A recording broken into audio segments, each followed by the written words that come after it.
What amazing energy there is in this room. People keep coming in. That's awesome. Our call to worship on this International Transgender Day of Visibility begins with words from M. Jade Kaiser. In a world that so boringly, so violently, so stubbornly insists on its stale and narrow gender rules and regulations, God themselves is a state of constant transition. Though many try to tame their wild, make them into the image of power, and fix them permanently to one static being, they are change in a world that loves control. They take our attempts at definitions and confuse them. They trouble our most basic assumptions about ourselves, about the earth, each other. God, unwilling to stick to a single form for our comfortable comprehension, incapable of making themselves flat. Their names are always changing. They are a multitude of incarnations. Our deliverer from the status quo, our liberator from ordinary logics of power, our invitation to live into the abundance of possibilities within and around us. What a blessing every trans child birthed unto us. Precious glimpses, holy encounters, glorious invitations to recognize the image of God. The gifts of being and becoming so much more than what's placed upon us, the possibilities for living without losing a part of ourselves, the desire to know and be known vulnerably, truthfully, entirely, alive in all of us. In honoring visibility on this holy day, I have a series of invitations for us.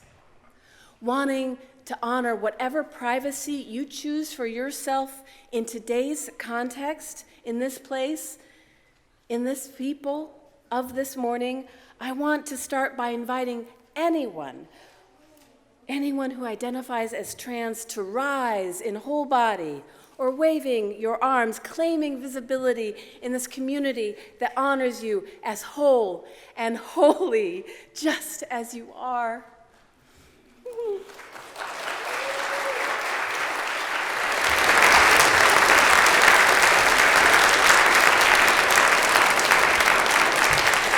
Stay standing if you are willing for the next invitation for those of us who have trans family members. Please rise in whole body or waving your arms. This is me doing this for my daughter, claiming visibility in our community that honors our beloveds as whole and holy.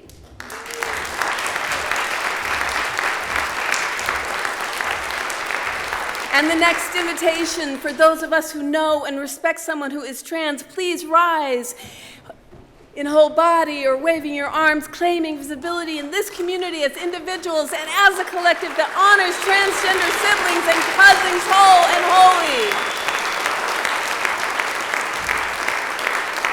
For those of us who support human rights for all transgender people, wave those hands, arms in joy and determination. On this, the Transgender Day of Visibility, let our truth and our solidarity be fierce love, and let it be visible. It is good we gather together. You may be seated.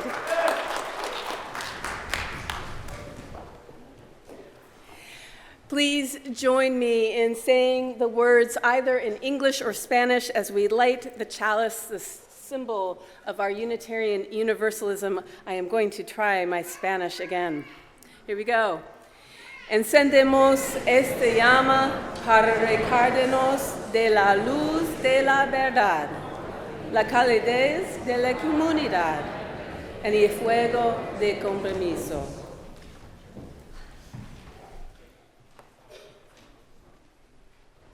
You know it's going to be a good service if you already have tears in your eyes in the first minute.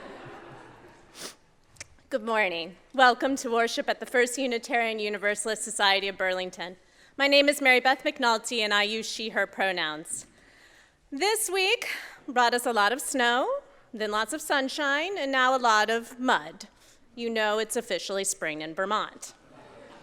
And over the last week, there were a variety of religious observances for some of us and our neighbors, including the Muslim observance of Ramadan, the spring equinox, the Jewish holiday of Purim, the Christian Holy Week, and the Hindu celebration of Holi. As Unitarians, we honor these faith traditions by recognizing both our diverse spiritual practices and our shared humanity. In my middle grades RE classroom this month, we learned about Ramadan by eating dates together and about Holi by making art and laughing a lot together. Is there anyone here in the sanctuary today for the first or second time who would be willing to give us a wave? Oh, excellent. Welcome. Thank you. If you haven't already, after the service, you can check in with today's welcome ambassadors, Susan Ogden and Betsy Thayer. You want to give us a wave too? There they are. Excellent. Thank you. If you would prefer to remain off camera during our live stream services, please sit in the camera-free zone in the sanctuary. This area is indicated with a sign and is located in the last 7 pews on the East Clark Street side of the first level of the sanctuary. I have a few announcements. Stay with me. From our First Friday Coffee House team, there's an invitation to the First Friday FUUSB Open Mic Coffee House this coming Friday, April 5th, 7 to 9, here in the sanctuary. Share a song, spoken word, or other talent, or just come listen and enjoy the fellowship. Also next Sunday, we have a special guest, UU musician and storyteller, drummer extraordinaire, Matt Meyer, who will be leading worship. It is a multi-gen service with no faith development classes, though we will have childcare available. We anticipate a fuller house than usual because of visitors from out of town here for the following day's eclipse. Consider leaving home earlier than usual to make sure you can get to the service on time. Also next Sunday, local filmmakers will be filming the service, making a film about eclipse activities here in Burlington. We believe we have the filmmakers here this morning. No? Oh, there they are. Thank you. Welcome. Next Sunday, they will set up in the balcony. Our agreement with them is not to film children, to focus on those who are leading worship or the backs of heads, and to get permission from anyone whose face ends up getting on film. As the final product is being edited, Reverend Karen will approve any footage. And after the service today, our annual egg hunt will be held in the Memorial Garden right out there, 15 minutes after the service ends, so approximately 11:25. All children are welcome. Meet Erica outside the gate for instructions. Friends, just as you are, whatever it took for you to make it here this morning, you are welcome.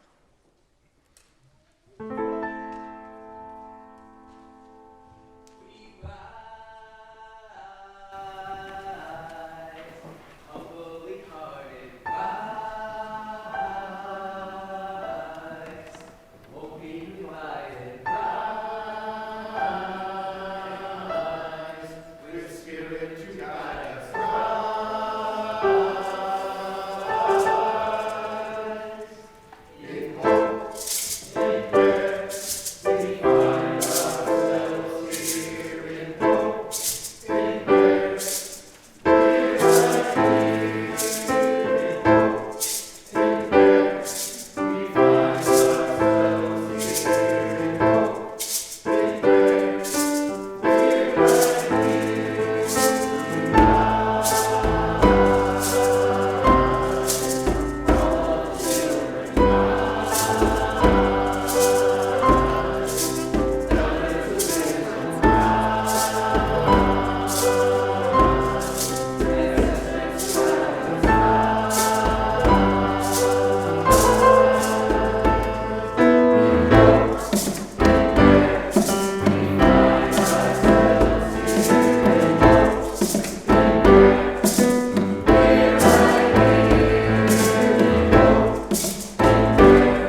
Oh, this is going to be a good day.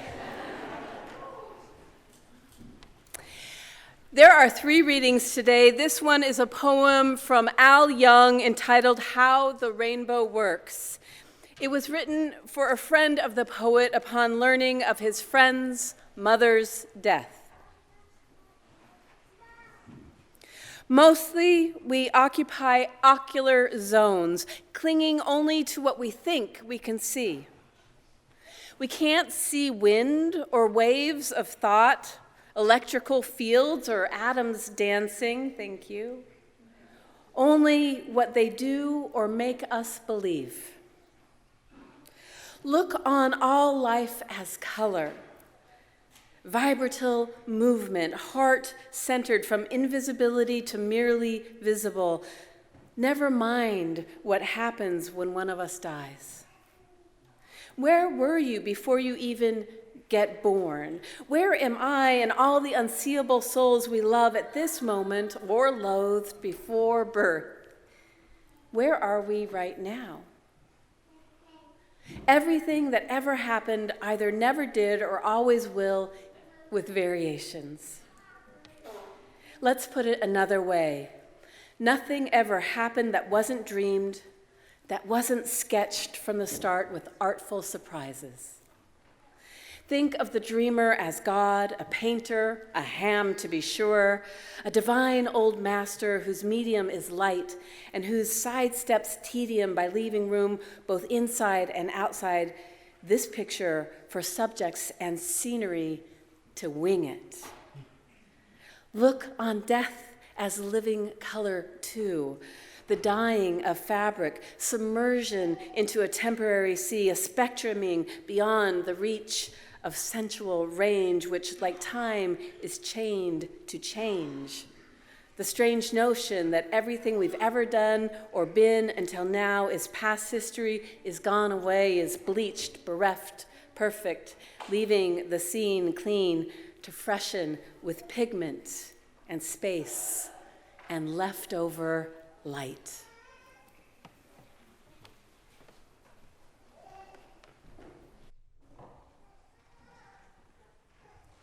Spiritual practices come in many forms in our Sunday service: generosity, spoken meditation, stillness, music. As a justice-seeking spiritual community, our generosity practice includes sharing half of the offering each Sunday. Offerings this month will be shared with the FUUSB Angel Fund, which was created to help ease the financial burden of those members who are unable to make a pledge or meet their pledge. We all make our pledges each year with the best of intentions, but due to illness, job loss, or many other unexpected hardships, sometimes members are just unable to fulfill that pledge.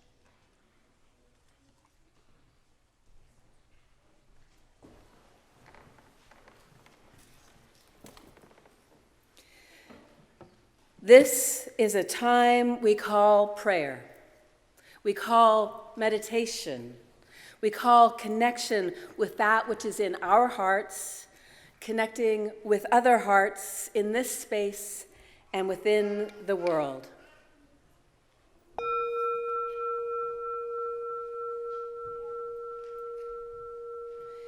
Into this circle of care, we bring joys. We bring sorrows, we bring gratitude. Some of this goes unnoticed. Now is a time to notice. Into this circle of care, we bring joys, we bring sorrows, we bring gratitude. Some of this is noticed. Now is a time to speak it silently to ourselves, or perhaps, if you know the person next to you, whisper it to them. Own it and claim it. Into the circle of care, we bring joys, we bring sorrows, we bring gratitude, and some of this goes unspoken, and that is okay too. As a community, we offer our loving witness. We witness the sorrow that Meredith felt ended up in the hospital this week, and the joy she experienced receiving help from her friends, and the joy of returning home yesterday. And we've witnessed the great joy of Jean turning 97 this week, gathering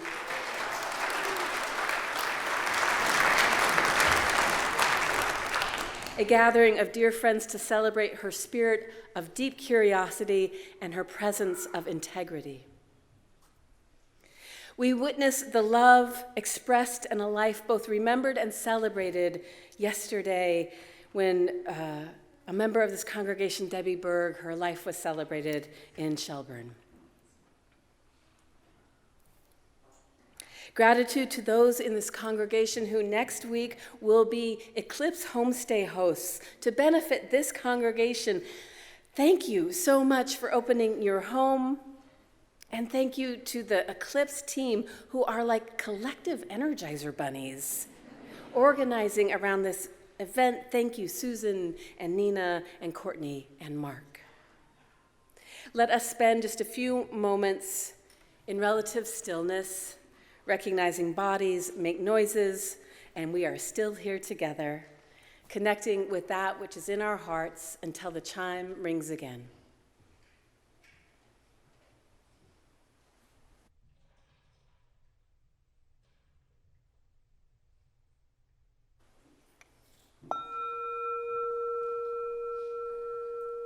Amen.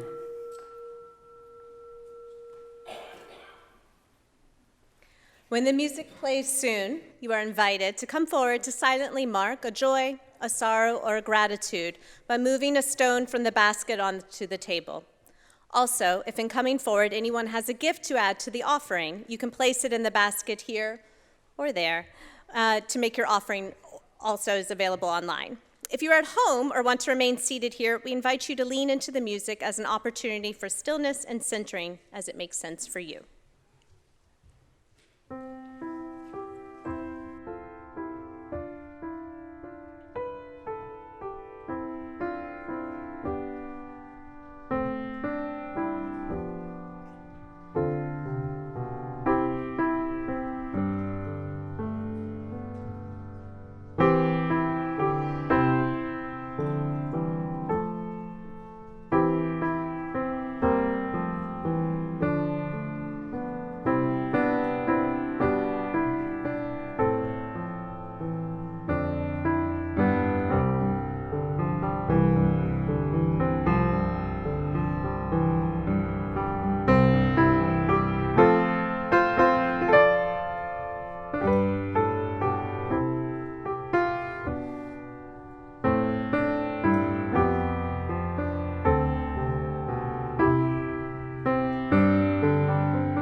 in these words dedicating our offering.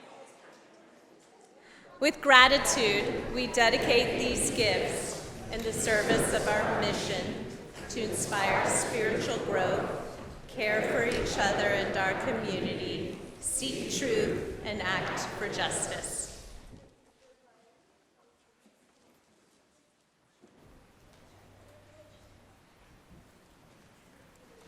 Now is the time that we'd like to invite any young people or those who are young at heart and wish to help us to tell the story this morning to come forward and grab some rabbit ears if there are any left, and if you're willing. So come on up, children.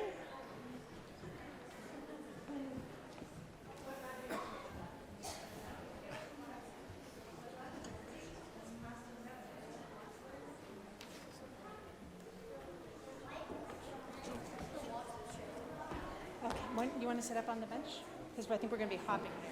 You're going to just watch? All right, come on, who needs rabbit ears? Who needs some ears? Come on in. There we go. There's a lot of us, so I think some friends come all the way through over here.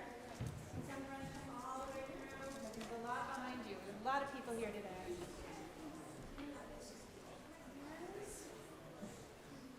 Anybody else? Yes.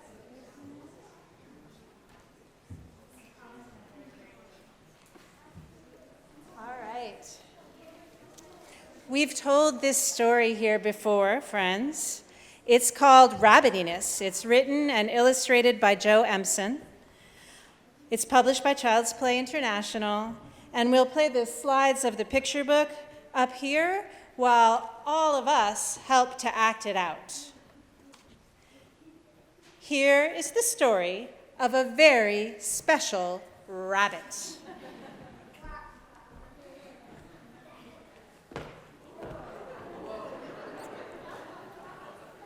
Rabbit liked doing rabbity things. Rabbit liked hopping.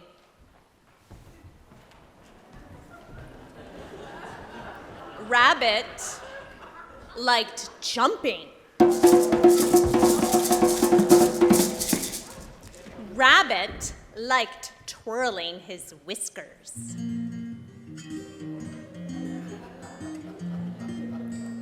Rabbit liked washing his ears.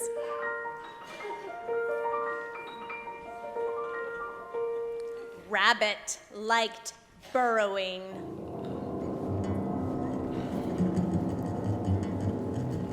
And Rabbit liked sleeping.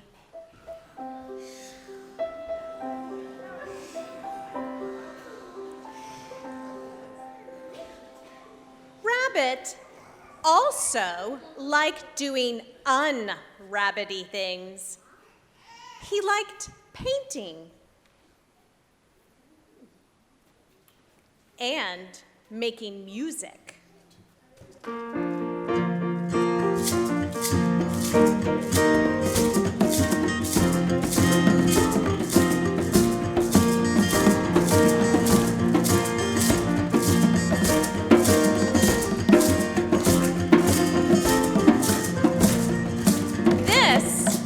Made Rabbit very happy. It made him so happy, all the other rabbits caught his happiness. He filled the woods with colors and music.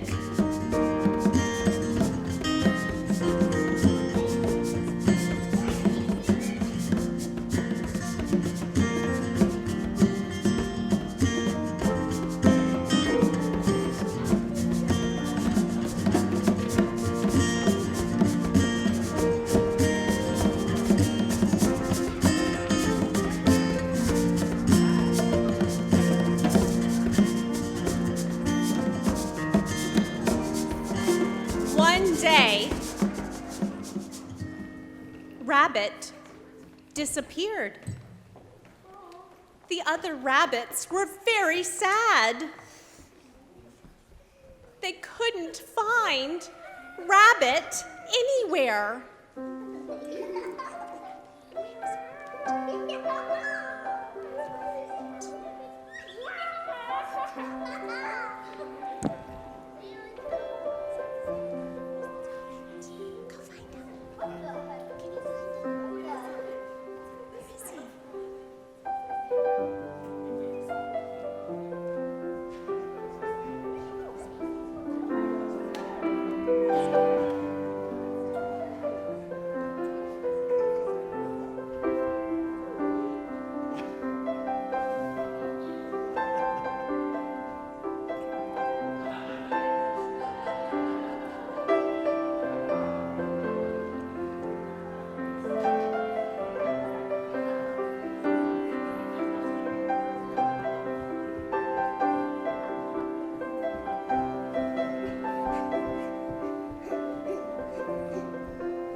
The woods were quiet and gray. All that Rabbit left was a hole, a deep, dark hole.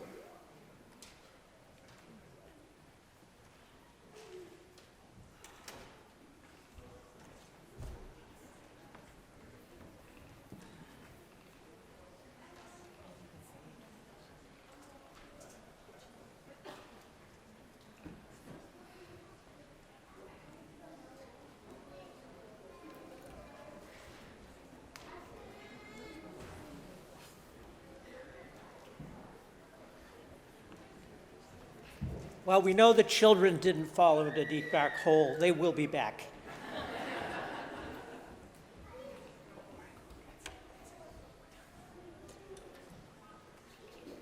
So this reading is called Logos. It's by Mary Oliver. Why worry about the loaves and the fishes? If you say the right words, the wine expands. If you say them with love and the felt ferocity of that love and the felt necessity of that love, the fish explode into many. Imagine him speaking, and don't worry about what is reality, or what is plain, or what is mysterious. If you were there, it was all those things. And if you can imagine it, it is all those things. Eat, drink, and be happy. Accept the miracle. Accept, too, the spoken word. That word is spoken with love.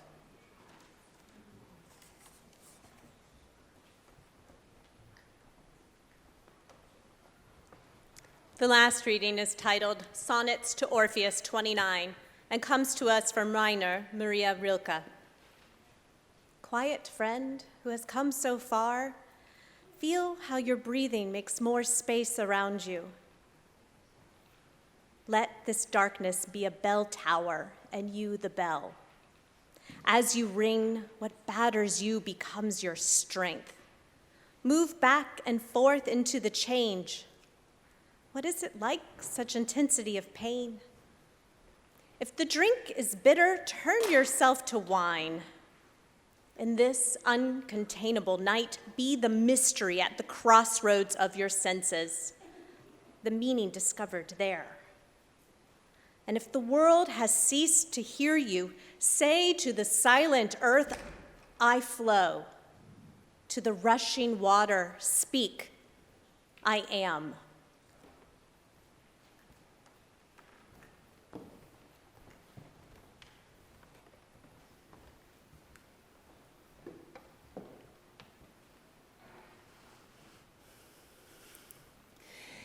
If you grew up familiar with the Christian Bible, you may remember the story goes that when Jesus died and before he ascended to heaven, he visited with his disciples and followers.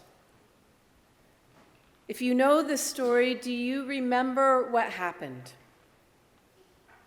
When we look at all the Gospels as they relate the miracle of Jesus walking on earth after the crucifixion, we see many stories of human senses not fully taking in what is there.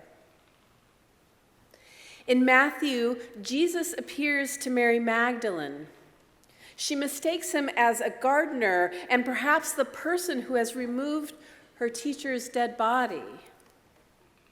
At another point, the disciples, while fishing, encounter a man but do not know him as Jesus until he performs a miracle. In Luke, there is a story of Jesus eating with his followers, demonstrating his flesh and bone reality, not some spiritual haunting or hallucination. And of course, in John's gospel, there is the story of doubting Thomas, who cannot trust the senses of his eyes and must touch Jesus' wounds. I think about that time of bone-deep sorrow, what it must have been like to lose your Savior, to lose the one to whom you had given your heart and your hope. Of course, because this is somewhat odd focus on 3, we think that sorrow must have lasted 3 days. For as the story goes, on the 3rd day, Jesus was raised somehow from the dead.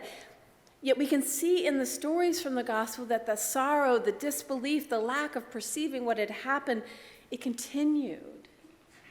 It continued because Jesus didn't appear to everyone everywhere at the exact same time, but also because even when Jesus did appear, people didn't necessarily believe or perceive Jesus. They had their eyesight, but they couldn't see him. They had their hearing, but not their ways to discern his voice, the voice of their beloved. There is a limit to our senses.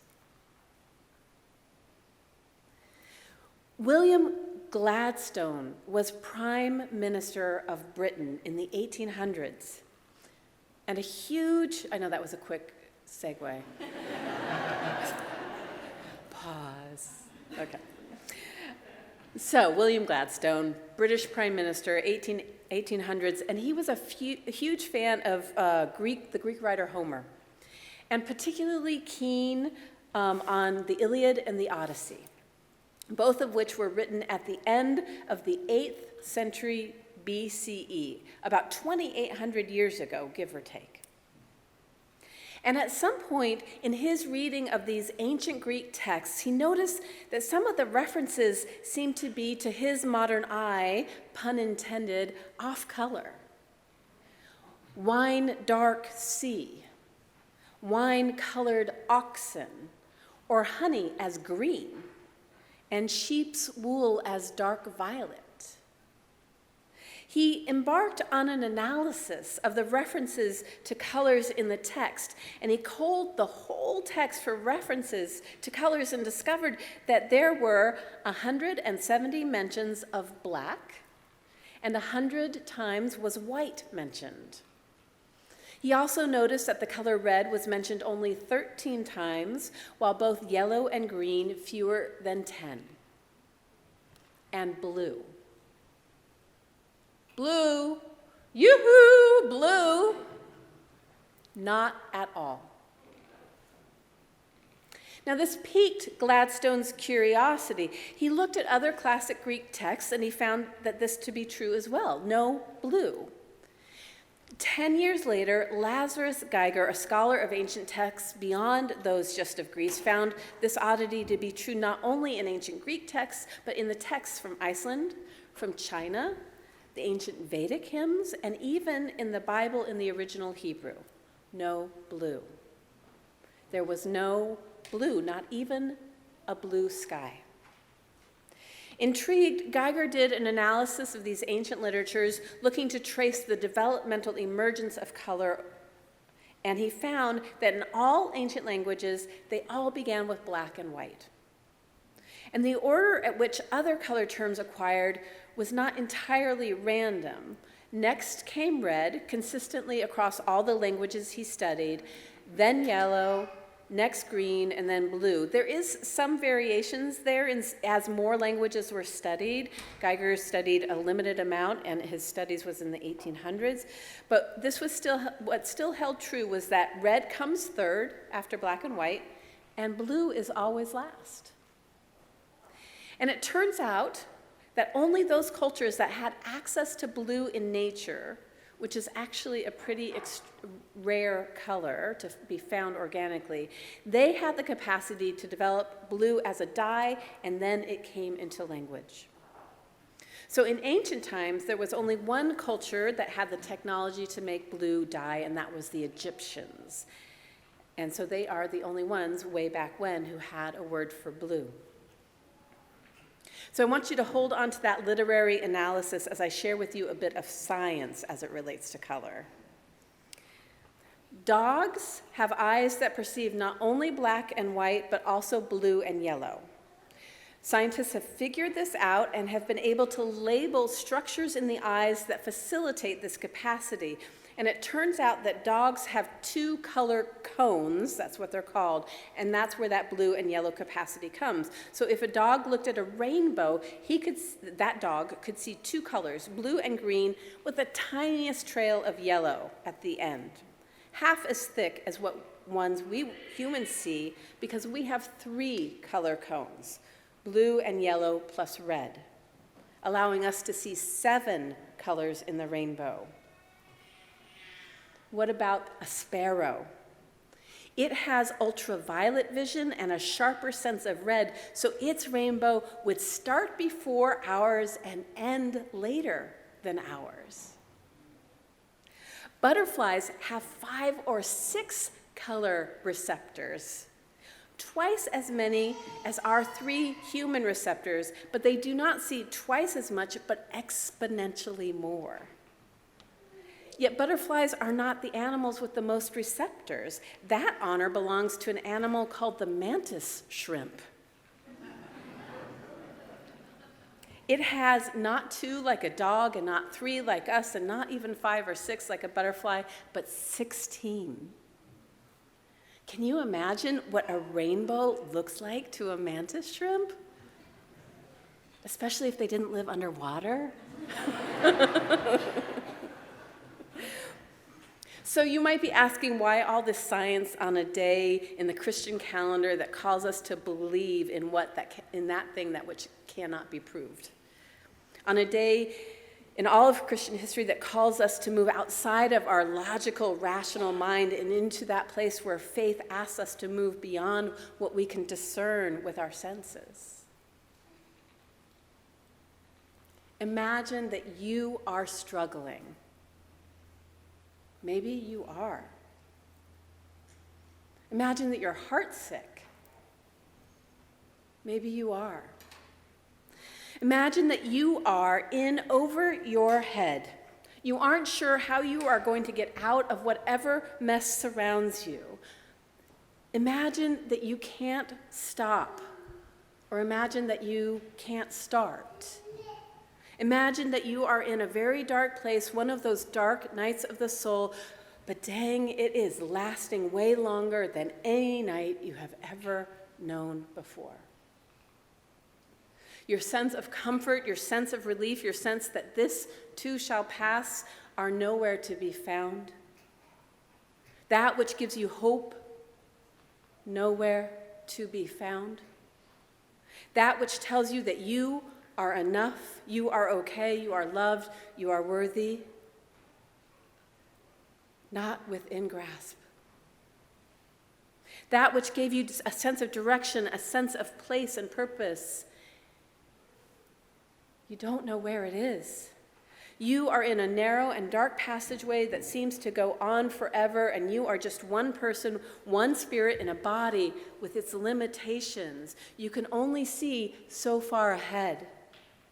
A couple of feet, but otherwise darkness just seems to swallow up all hint of light or hope. So I offer these words of faith and science to you, because no matter what your senses tell you, they do not tell you the whole truth. This is particularly true when we are in shock, when we are grieving, when we are struggling.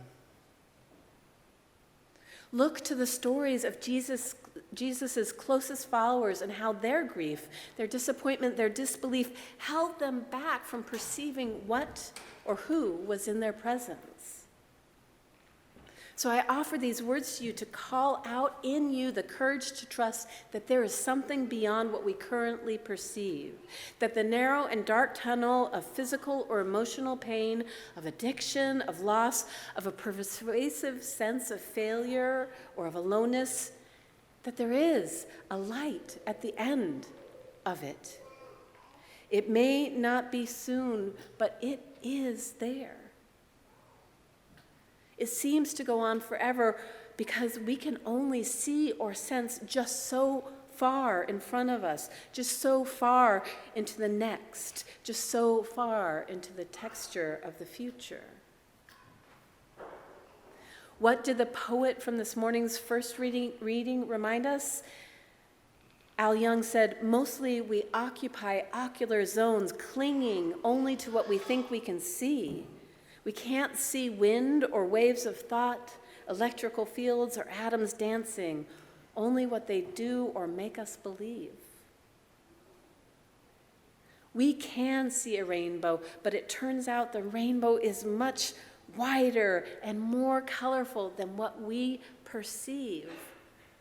There is living and lasting love that survives death. And in the words of poet Mary Oliver, let us dare to not worry about what is reality or what is pain or what is mysterious. If you were there, it was all those things. And if you can imagine it, it is all those things. Or in the words of the late 19th century poet Rainer Maria Rilke, as he offers comfort to himself and to us, in this uncontainable night, be the mystery at the crossroads of your senses, the meaning discovered there. Both faith and science tell us that we are not equipped to perceive everything that is. So take to heart one of Easter's messages. Don't believe everything you see, like the death of your beloved or the triumph of any injustice. Take to heart another of Easter's messages. Believe in some things you cannot see, like rainbows beyond your vision, and like love and justice just beyond our grasp. So be it. See to it. Amen.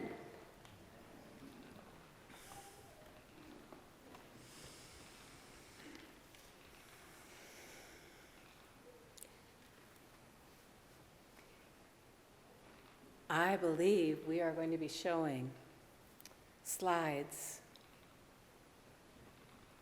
from our story as we patiently await the return. I think there's a metaphor here.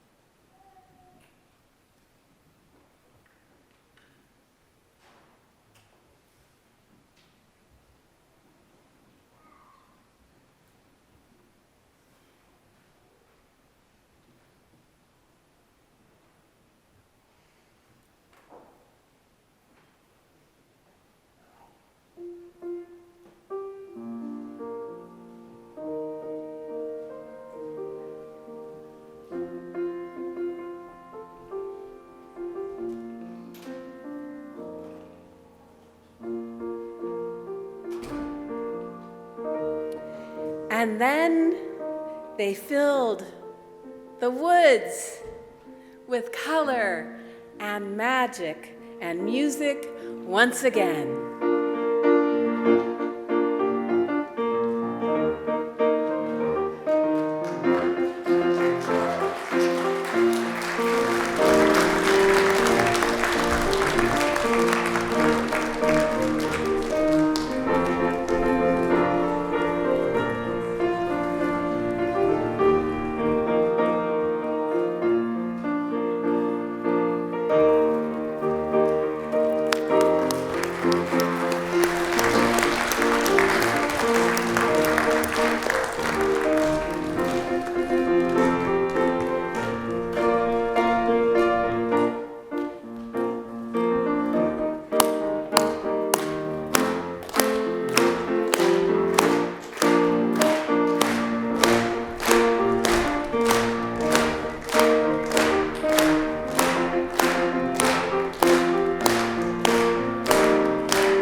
So we're going to move to singing a hymn version of what the choir sang for us before.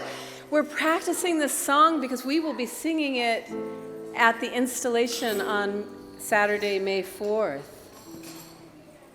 Everyone can sit down if you aren't already, or you can be where you are. I don't know, we're going to have a little lovely chaos.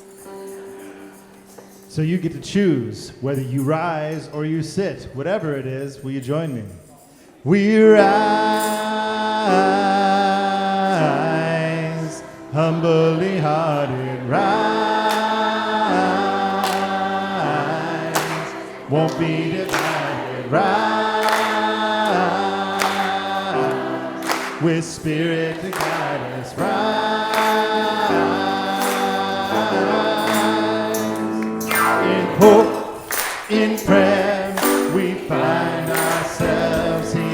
In hope, in prayer, we're right here. In hope, in prayer, we find ourselves here. In hope, in prayer, we're right here.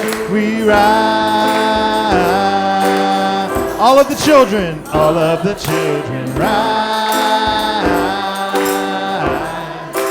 Elders with wisdom rise. Ancestors surround us, rise.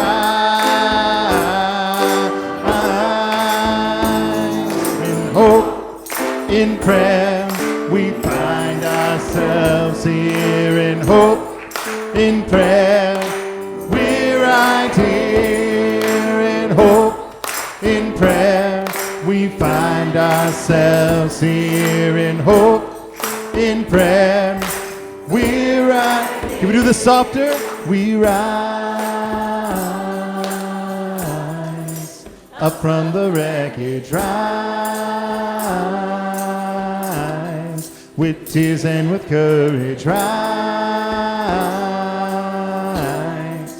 fighting for life, we rise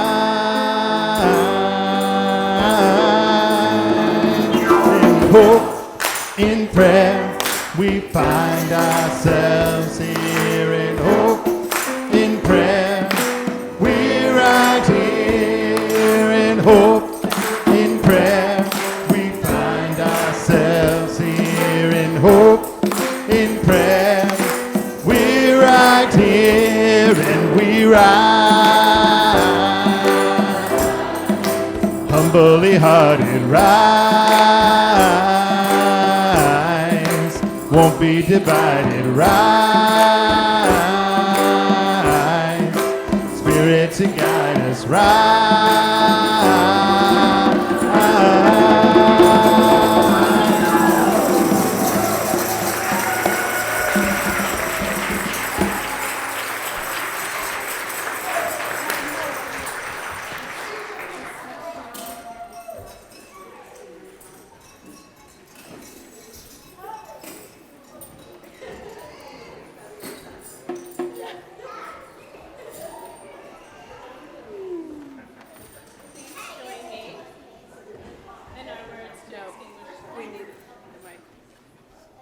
Join me in our words to extinguish our chalice flame. Extinguish this flame, but not the light of truth, the warmth of community, or the fire of commitment. These we carry in our hearts and share with the world until we are together again. May you know the blessing you already are. May you sense the blessing you yet can be. And may we all go out and be a blessing in the world and find some Easter eggs.